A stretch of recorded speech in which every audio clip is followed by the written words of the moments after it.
Hello, welcome again to Law Matters, where we're not just talking about statutes and ordinances, but we're talking about laws of life, things that affect us every day, laws that will help us to be better people, better persons, better fathers and husbands, and even workers. And we're talking here today with a good friend of mine, Mr. Jaymie Pottinger. Welcome, Jaymie. Well, it's always a pleasure to be a part of conversations like these. I just love the introduction. I'm wondering if you're talking about me, but it's just beautiful to be here. So I'm happy to be here. As you said, Jaymie Pottinger, speaker, coach, and trainer with the John Maxwell team, and a strategic alignment expert with Pottingers and Associates, helping leaders and aspiring leaders to grow and to expand themselves and to tap into their potential and expand their capacity and their latitude to lead and to create greater results. So I'm just excited to be a part of the conversation today. Listen, I know you're academic, I know you're eloquent, but on the real, I was introduced to you, just a little background, when you were up in a school in the Northeast, and my dad went to that same school, and he was so impressed by you, he called me down in Orlando and said, listen, I know this guy, he's coming to Orlando, here's his number, you need to reach out to him, you need to connect with him, because this guy is so powerful. So tell me a little bit of what you can relate or what you can give to our listeners in terms of leadership. A lot of times when we think about leadership, we think about people who may be in high positions. Why is it relevant to everybody? It's a leadership, and thank you very much. And by the way, your father's a great guy. We hit it off the very first time we had a conversation, and then when he introduced me to you, it's just like, wow, I know exactly that you're not too far from the block in terms of who you are and what he represented when we met. But when you think about leadership, many times when people talk about leadership or think about leadership, they think about that you have to be leading a corporation. But leadership is about leading up, leading down, leading across, or leading yourself. Leadership is really, as my mentor would say, John Maxwell, leadership is all about influence, being able to create that impact and to make a change in how you do things. If you're a mother, if you're a father, if you're a teacher, whoever you are, you have to first begin by leading yourself. And leadership is about turning that light on to see exactly where you're going, moving from point A to point B. So leadership is for everybody, and everybody practice leadership. Why would you to turn that light on for that listener who may be driving in their car or at that job that they don't like? It's like, I'm no leader. There's nothing about me that imbues leadership. Maybe I should just turn this conversation off because it doesn't relate to me. Turn that light on for that particular person listening right now. What I say is this. Think about yourself on a trip and your eyes are in blindfolds, your hands are tied, your legs are tied, but yet still you're asked to move. I want you to think about that for a moment. Mm-hmm. And when you think about that, you recognize that you are fixed in a position. But leadership, and why leadership is important for everybody, leadership is really turning on that switch and moving from your current position to your best position. It means that no matter where you are now, you are never ever experiencing your best self. Your best self is always in your next move. Your best self is always about moving to that uncharted territory. Your best move is always making that decision that put you in a better position, or whoever you're leading. So when we talk about leadership starts with you looking at yourself and ask yourself this question: am I experiencing my best self? Am I fixed in a comfortable position because I'm afraid of what is out there? Am I really maximizing my potential? Am I really walking in my dream? Am I really walking in my purpose? Do I understand my what? Do I understand the why and the how I do things? And when you ask yourself those questions, you recognize that many of us are really living below who we were created to be. And by living at that level, it means that you'll never ever have the sense of fulfillment that you need. And when people think about leadership, sometimes they're thinking about, hey, it's about success. Yes. Nah, it's about fulfillment and transformation. And fulfillment and transformation means that just like a toddler when they're growing, first they started to what? Creep, then they start standing, then they start walking. What happens to us? Why is it that we stop doing what we need to do? We get to that position where we're standing, we're moving out, then we feel fixed. We're not fixed. We were made to expand continually. And leadership is about doing that, whether you're doing it for yourself or you're leading others in that position. And what it does in the long run, it allows you to be your best self. I appreciate you turning that light on. And you touched on something at the end. Now, we've focused on the individual who needed to have that light turned on and say, listen, there's better things for me. But what about that person who's listening who is the CEO? They are the president of their corporation or company, or may have the feeling like, I have reached it. I have success. I'm driving the Ferrari. I have the money in the bank, or whatever it is that is their definition of success. Why is it that they still need to listen to lessons about leadership? The reason why we need to listen to lessons of leadership, Brandon Burchard said that, not all habits were created equally. He also made mention of the fact that when we think in certainty, whereby we believe that success is a destination, then if that destination is moved, then are you any longer successful? So if you just think that what you have achieved is a reason for you to say that you're successful, it means that you have not really experienced true success. Because success is a journey, and success is found in the extra mile and not in the destination. Because if you're fixed with the destination, when that changes, then guess what happens to you? When those millions are gone, what happens? But people who really experience true sustainable growth and success are those persons whereby if they should be broke today, they have the idea and the mindset that will allow them to get back to that level or even further. And when you think about that, then you think about how am I expanding, or how am I expanding my latitude and the things that I have to put myself in a better position to achieve that. Because it's a journey, and as I said, it's not a one-stop fits all, and it's not all about just certainty, but it's about having that inquisitive mindset and always tapping into the next part that allows me to grow exponentially. You see, we're really like math, and the more you add figures to it, the more results you get. But many times what we do, we hit that spot, and the rocking chair is so nice, and we enjoy going backwards and forwards, and we don't no longer like walking. But the problem is, a muscle that is no longer in action will lose the tenacity that it needs in order for it to move further.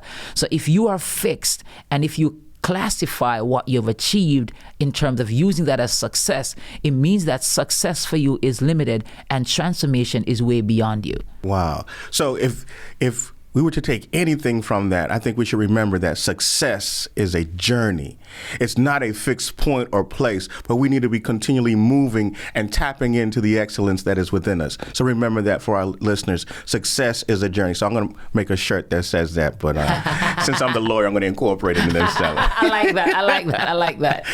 Now, you have a book that's hopefully going to be coming out soon, and you outline some steps within the leadership process. And I want to talk about some of those steps, if you will. What are some of those steps to leadership? So, you know what? Thank you for bringing that up. I'm going to share maybe 3 steps. And then the first step that I think that step is the most important step in everything that we do in life. Somebody told me a story once, and they said to me, what if you were invited to a faraway country where they had old castles in it? And they said that we have about $10 million in that area, and you need to find it. But the problem is that room is totally dark.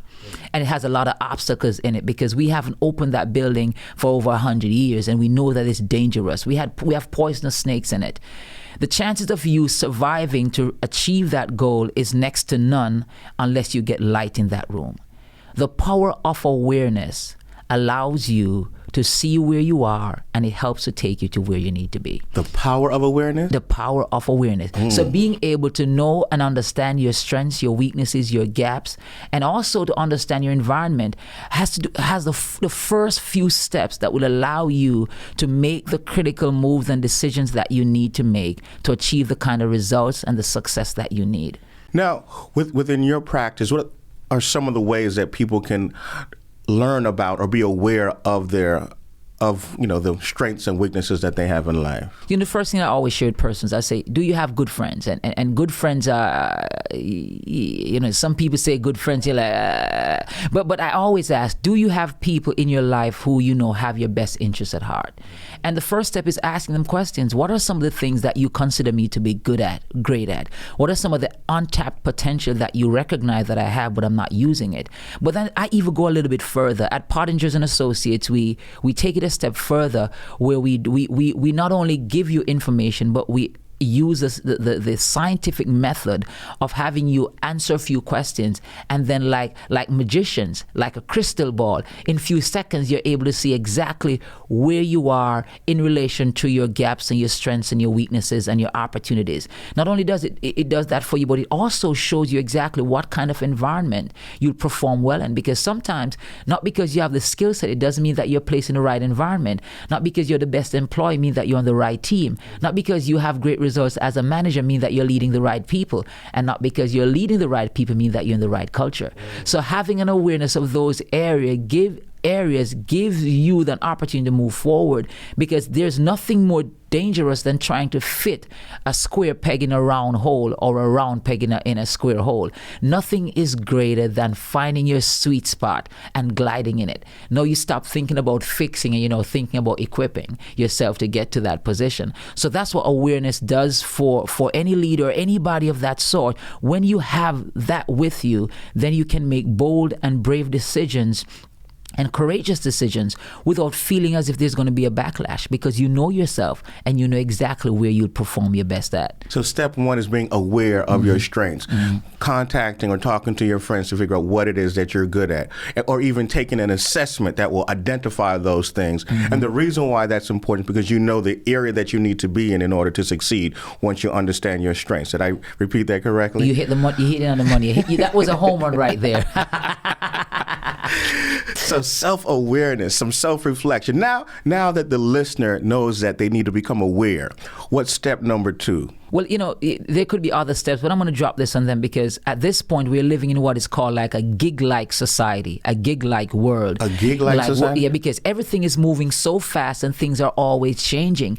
Now, if you are of the fixed mindset whereby once changed, always change, once new, always new, once rich, always rich, once powerful, always powerful, then guess what's going to happen? You will find yourself being relegated into antiquity, just like the dinosaurs are. For me, I don't want to find myself in a museum. So because of that, I'm going to keep moving on. So that means now that you need to use the power of agility, being able to shift, to pivot, to switch, to make adjustment, to adapt, to change, while still focusing on your purpose. And it means, though, that there are times when you may have to ditch your plan and not allow yourself to be imprisoned by your plan, but allow your purpose to drive where you're heading. And once you have those things in line, it means that you will make changes as you move into uncharted territories with confidence in doing it, because you have an agile mindset, and as a leader you know what you're focused on. Let's put it this way. I recently moved to Florida here, and if somebody said to me, Jaymie, we need you to get into New York City, and the subway, everything is down, cars are down, everything is down, and the only thing that you have in your backyard, we're now in Florida, right? You have some gators. I'm going to take one of those bad boys and put a saddle on the back of that bad one and head to New York. What I'm saying is this: you can't allow your plan to prevent you from getting to your purpose.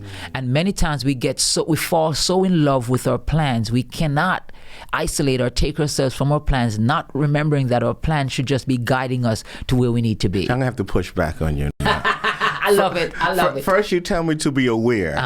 I may be aware that I don't like to change. And now you're telling me my next step is that I need to be agile and be able to change my plans. But suppose that is not my strength. I've taken the assessment, says this person does not like change. How then can I be agile and make that a part of what I need to be in order to be successful or be a good leader? So, and that's a decision. You could choose to be a one-hit wonder, or you could choose to be someone who experienced sustainable growth. Zig Ziglar said this, one of my favorite speakers and author. He said that, if you take a shower today, does that mean that you're showered tomorrow? You see, not because you do something today mean that you have it tomorrow. Right. If you take a shower this morning, you head outside, play basketball all day, then tomorrow you're sweaty, you need another shower. So when it comes on to leadership, growth, and development, it's a process and it continues. And you have to move along with that process and make the necessary adjustment that you need to make. Now, some folks are not interested in changing. And what happens is that they become like old dinosaurs. And it's like you become that corner store that never ever changes until everybody build everything around you, and then nobody no longer shops at your store because you don't have what they need. And as I said before, we're living in a gig-like society, a gig-like world, and it's moving at a gig-like speed. So if you're not thinking to make adjustment when the gig is moving, then you'll be spun out of orbit. And then what happens? You're nowhere to be found. And then your relevance and your meaning to what you're doing is no longer something that people want to be associated with. All right. So now you've convinced me that I need to change. I may need to change my plans. How do I know what how I should change or in what manner I should change. There may be different choices out there laid out before me. And I'm like, hey, listen, Jaymie, yeah, you're telling me I should change. I need to be agile, but, I don't know what choice to make. I may change and it may fail. How do I know that I'm changing in an appropriate way or at the appropriate time? I'm happy that you said that. I like how you use the word fail. And I normally say this: quitters bounce, winners bounce back and follow through. And the muscle for success is self-discipline. So making changes, it doesn't guarantee that you're going to get the results that you need. And not because you're failed, it doesn't mean that you're a failure. It means that you now recognize an option or a path that will not give you the kind of results that you need. And sometimes the failure that you experience is not because you're failed, but because your plan was crap.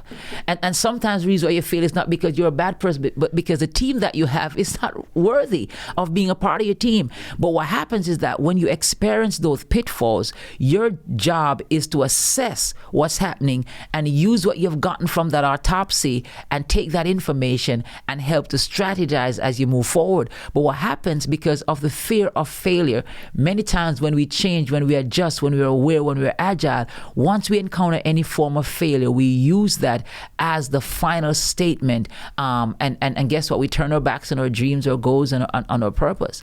And nobody can fix that. That's a decision that you have to make. But what I've found out is that when I speak to successful business leaders or persons who I work with as clients, I recognize that they have experienced way more failures than the successes that they've experienced. But the thing about it is that their failures have taught them so many lessons. When they hit it big, they hit it so big, you forget that they've failed at anything.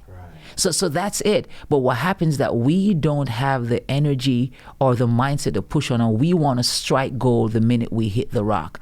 And nothing works like that. Got to keep moving. Failure is not a destination; it's a part of the journey. Definitely. All right. So we talked about awareness. You talked about agility. What's number 3 on the list? Number 3, and I would like to keep things in threes as we're talking here. And Bob Marley talks about the 3 little birds and all that kind of stuff. So but they were on his doorstep. Yeah, on his doorstep. and many of the funny thing you say that is that we have failure and success at our doorsteps. Wow. But it's based on the decision that we make that lead us to whichever path we want to go. But the final of the 3 that I like to make mention today is execution. As I say execution, I remember I had a friend in college and he would hang around this girl and beautiful girl and my friend was pretty smart and 3 years later I got in touch with my friend and I said to him, hey, what's up, man? How are things going? He said, man, I just found out, she just found out that I loved her. Like, what happened? All these years you never took the time to tell her that how you felt about her? He didn't. And guess what happened? He told her the week before she got married to somebody else. No matter how aware you are, no matter how agile you are, if you fail to cross over on that step and make a decision to act, at some point you have to act on the information that you have. And you have to act understanding that you may not get the desired results. But what you're certain of is that, as John Maxwell said, we win some and we learn some. We don't lose. You will learn something that will prepare you for your next battle. But many of us, we want to win the battle. We want to win the war in one sitting, and nothing happens like that. Everything is a process. And if you work with the process, I'm not going to say that you will win at all times, but the information, the knowledge, and the experience that you'd have garnered will be enough to take you to the place where you need to be. Execution. Now, one of the things that I wanted to touch on, and I heard you briefly mention it, is the what and the why. Maybe, I think about this person who didn't execute, why he didn't execute, what was in his way. How does the why and the what affect us in our growth?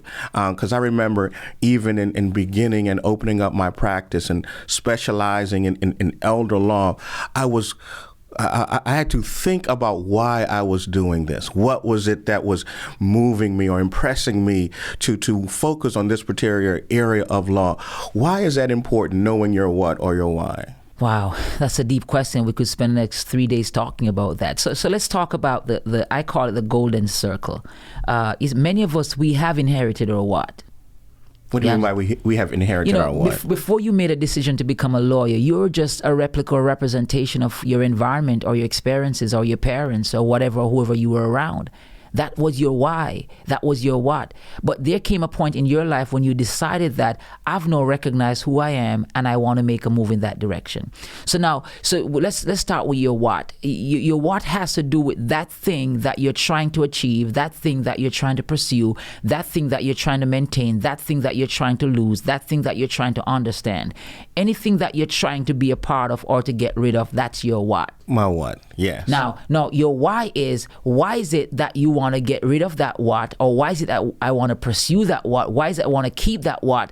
That's your why right there. Now, the big piece that many people have problem with, many times we know our what. I saw my wife and I said, that's my what right there. You get what I'm saying? But the problem sometimes is that, how do I identify my how?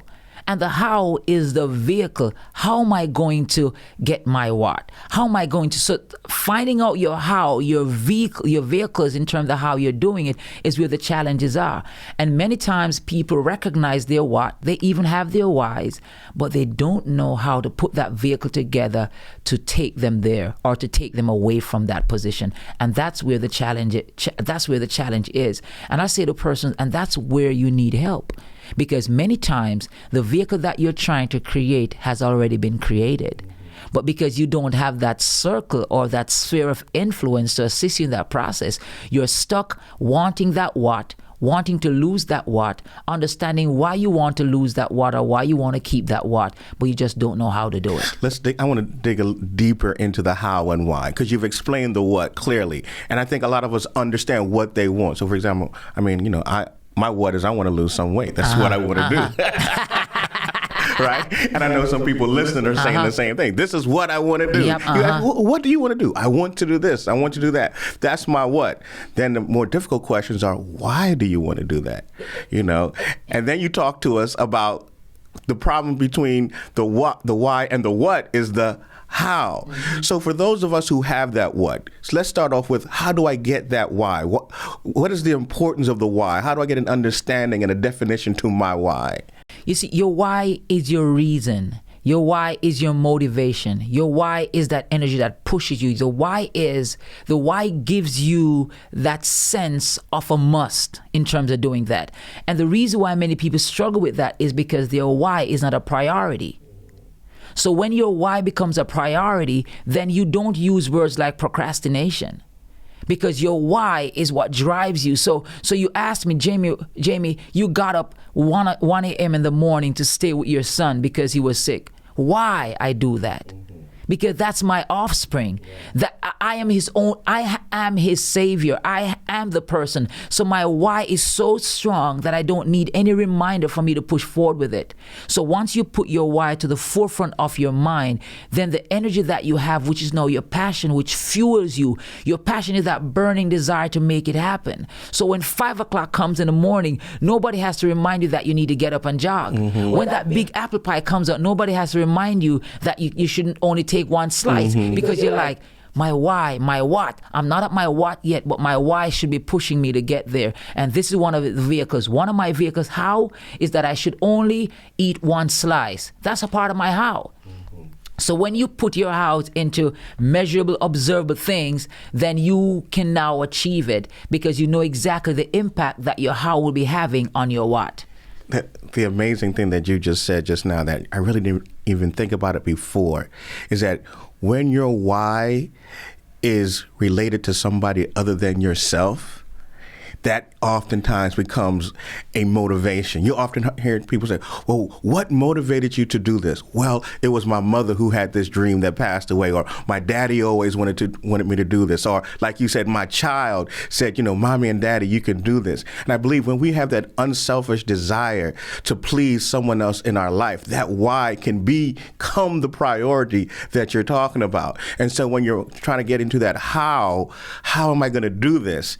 Your motivation or your thought becomes to your why. But let's go back to the how, right? So how am I going to get this done? I don't have the resources. I don't have the money. I don't think I have the talent, all the obstacles and excuses that we come up with. How do we get past I'm happy that you asked that question, because by yourself, you can go fast, but with others, you can go further. So many times we think that we need to have it all together to get to where we need to get. But I've never seen a self-made millionaire. No matter what you want to say, no matter how great you are, there are others who played key and pivotal roles in your life that got you to that point. But what we fail to do is that many times we want to be on the stage by ourselves, and we don't want to account for anybody as assisting us. So guess what we do? We remain in the darkness and never ever get a chance to see the treasures that is in that building. So as you think about that, then it means now that you need to tap into your surrounding, tap into those around you who could assist you in terms of doing that, whether it's your mentor, your coach, or whatever. For example, I've had clients who'd say to me, Jaymie, I'm struggling in this. And I say, okay. And for me, walking in as a speaker and a coach, I'm like, it's easy. These few steps, and we work it through, and before long they are able to manage by themselves. So I'm saying that sometimes, most times, all the time, yes, you need to have others in your circle who will support you towards achieving your goals and expanding on your vision, because you may not have all that it takes in your skill set to take you there. Talking about reaching out to other people, individuals like yourself who can help individuals with their how.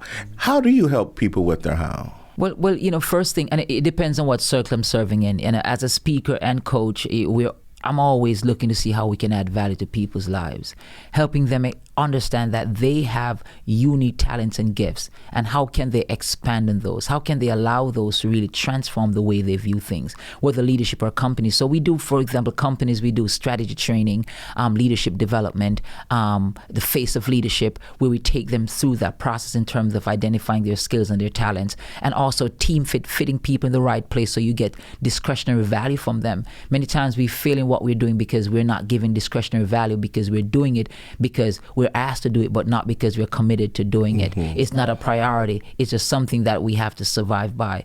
We also do what we call, on Pottinger and Associates, we do behavioral assessments, whereby we work with teams and people and say, guess what? Complete a behavioral assessment, and then we do a readback where you get a chance to see yourself for who you are and also see your gaps. And then that allows you, if you have a team, to see where you are in comparison to the members of your team. And then it also helps with the tension that you have, because sometimes you're having tension in a team because you don't know yourself, neither do you know your team members. But really and truly, if you recognize where the strengths were, then you'd have now created what is called creative tension, where you're using your differences to propel the level of results that you're getting. And it works for relationships, whatever it is. So we help people identify their strengths, their weaknesses, their gaps as leaders, or their groups, or their teams, or their organizations, and then help them through coaching and speaking and training to take them to where they need to be. And that was an excellent answer. And I'm going to pull back just a little bit, because I know, you gave that nice corporate response to the corporations and the companies and the big, 500 corporations that you work with. But, where the rubber meets the road, and where I find you to be extremely effective, is in your academic setting as well.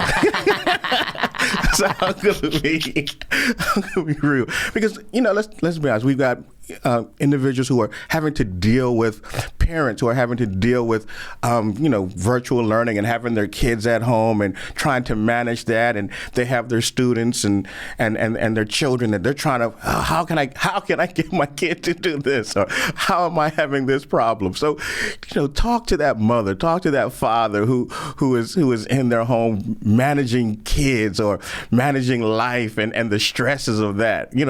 What are ways that you can help out in their situation? They may not be a part of a corporation or a company, but they're just everyday Joe.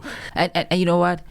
Everyday Joe and Jill is who really make the world go round. You know what I'm saying? Yeah. So when and if you ask me, that's really the essence of leadership, right in the home. But I think what I normally share with parents or teachers or educators when I'm having close-up sessions with them is that you have to first understand your limitations. It goes right back to that first word, awareness. Because a hammer in your hand, let's put it this way, the laws of this land in your hand has more value than the laws of this land in my hand, because you're a lawyer. Right. You see, a hammer in my uncle's hand is worth millions. A hammer in my hand means destruction. Right. I'm not a carpenter. You know what I'm saying? So understanding your limitation as a parent is the first thing. Then understanding your children, where their strengths and their weaknesses are, is the next thing. And sometimes you may have some kids who you can't readily assess where they are. And instead, your brute force approach may end up pushing them further away. Yes. So sometimes you need help in terms of assessing yourself, in terms of how you deal with your children in the home. And I'm not even touching COVID yet. I'm just hitting right there. Right. So when you acquire that awareness and that knowledge about where you are and what is needed, and then the third thing, create a relationship with the teachers who you're working with, if you're a homeschooler or whatever. If you're just a hard, full-fledged homeschooler where you're not connected with the school, get the training that you need to effectively practice your pedagogy and all those things as an educator in the home. You cannot do shortcuts in trying to create long-term goals and success for your children. Now, when you add COVID to that picture now, COVID has displaced a number of families. So the stresses and the strains is not just about educating or having your kids at home. It has a lot to do with you being out of a job, your wife being out of a job, and you're looking for jobs not happening. The bills are piling up, and then you are frustrated. You need help. You need a mental health area where you could get that support that you need to handle the stresses. Because if you can't fix yourself or get yourself fixed, then you are going to take that same stress on the persons who you're leading. Because the greatest part of leadership is in the home, because that's where you're in your most vulnerable state. That's where you walk to your refrigerator in your underwear, your boxers, or you walk up without brushing your teeth or stuff like that. That's where the real you comes out. And if you are not approaching the real you with some real strategies, then you're going to have a real mess. Wow. I think the difficulty for many individuals is that we see the problems that we have and we're too prideful to reach out for help. You know, there's, like you said, there's individuals at home trying to deal with this parenting thing, and they're trying to manage it on their own, when you're suggesting reach out for help, reach out for assistance. And let me just put it on the table. Can you help individuals like that? Can you help parents who are at home trying to deal with their virtual school education or their parenting issues with how to deal with the many stresses that they're having, or is it just the big corporations that you work with? For me, it's about inspiring, influencing, and adding value, and it means that once you are in any position whereby you could better yourself or better those you're working with. And what I'll say to parents is that if your home, a part of your home is now your classroom. So because it's now your classroom, you have to exercise what is called classroom management skills. and so you now have to set up some new boundaries within the already set up boundaries that you have at home. So if you don't have a structure that you're operating with, or that your children need to observe, then you just created a wild goose chase, in the zoo and people just running wildly. So having a structure within the structure that governs the school setting is very important. Now, once you do that, creating a culture of learning within that space within the home. Now, when you know that the culture in any entity is what drives the level of results that you have. So you have to create that culture, mom, dad, whoever is running the school setting in the home, and then you have to share the culture and the expectations with your children. By sharing the culture and the expectations with your children, now when they fail, you could bring them back to the areas that they need to improve. But if you don't have a structure, if you don't have a culture, if you don't have expectations, then everything will seem bad. And sometimes it's not all that bad, but because there's no system for you to assess how you're doing, what you're doing, then everything seems chaotic. It's like you walking in the house and the house is a mess. When you stop to think about it, the counters are clean. It's just that my son left a few things on the floor. So instead of saying the entire house is a mess, you said the floor is a mess. You take the things from the floor, or he could come, you could get on the phone, son, when you get back in, get the floor clean. But if you just said the entire house is a mess, you have your son wandering around, what on earth do I need to fix? But the reason why you did that was because you did not have a structure or any levels of expectation. So there was nothing for you to use to clearly hold yourself and your son accountable as you operate in the homeschool environment as an educator in a modified schedule. And let me share how these things are connected. We talked about leadership skills, and now we're talking about being in the home, and some may be wondering, well, how did you get here, and how this is even relevant? But isn't it true that in talking about leadership, doesn't it begin in the home? right? If I want to be successful in leadership outside, I first have to look, within my four walls. Definitely. I mean, right before I came into this conversation with you, I had to have a family meeting addressing some of those same issues. You were talking about stuff being on the floor. We had a kitchen that was a mess. It happens. It happens. Especially with you're in this environment, and you talked about creating a culture for learning, and a lot of us as parents who aren't trained in education, we've had to learn these things now. How do I create an environment for my child to learn? And it sometimes makes it difficult. So I think it's important that our listeners hear how to become leaders, not only outside, but first in the home as well. And as you said that, when I do behavioral assessment, or I work with groups or teams or organizations or whatever it is, when I ask certain questions, I recognize that the leaders who have the capacity to lead at a greater level or catch on to certain things at a faster pace are the ones who are exposed at an early age to those key tenets in the home, because it's now a part of their bedrock, their foundation. So they find it easier to lead others because that was practiced in the home setting. So the home is critically important when it comes on to leadership. Definitely. How big is your home? What kind of leadership styles you have? We operate on the leadership style where everybody gets an opportunity to share. But we have outline expectations when it comes on to from just studying, reading, how we treat each other, how we keep the place. Because my thing is this: I say to my daughters is that your room is your first corporation. Yes. Your bed is a part of your assets. You know what I'm saying? And the bathroom. So based on how you invest in these things will determine how we move further in the investment. So when you operate like that, it allows them to start thinking. And everything, people forget this. Everything starts with an idea. Think about it. Everything that you do in life started with an idea. And if you could create an environment that urges others to think and to be more productive, then in the long run, you'll have more and better results that you ever dreamed or imagined.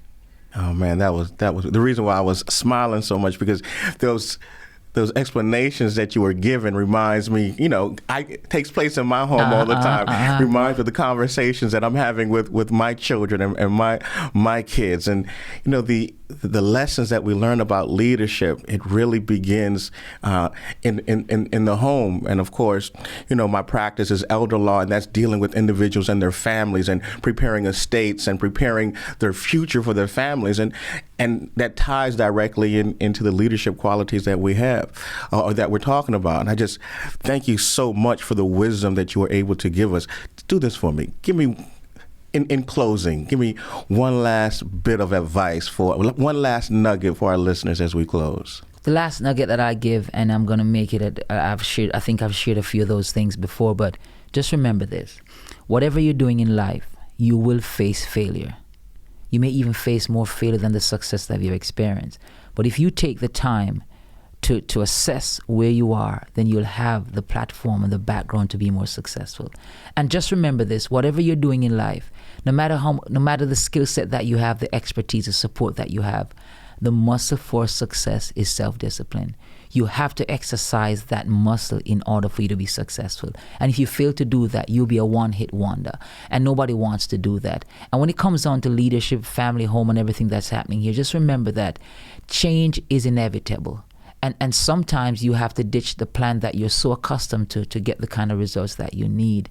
And for those of us who want to be the only persons on the stage as we move forward, seek help.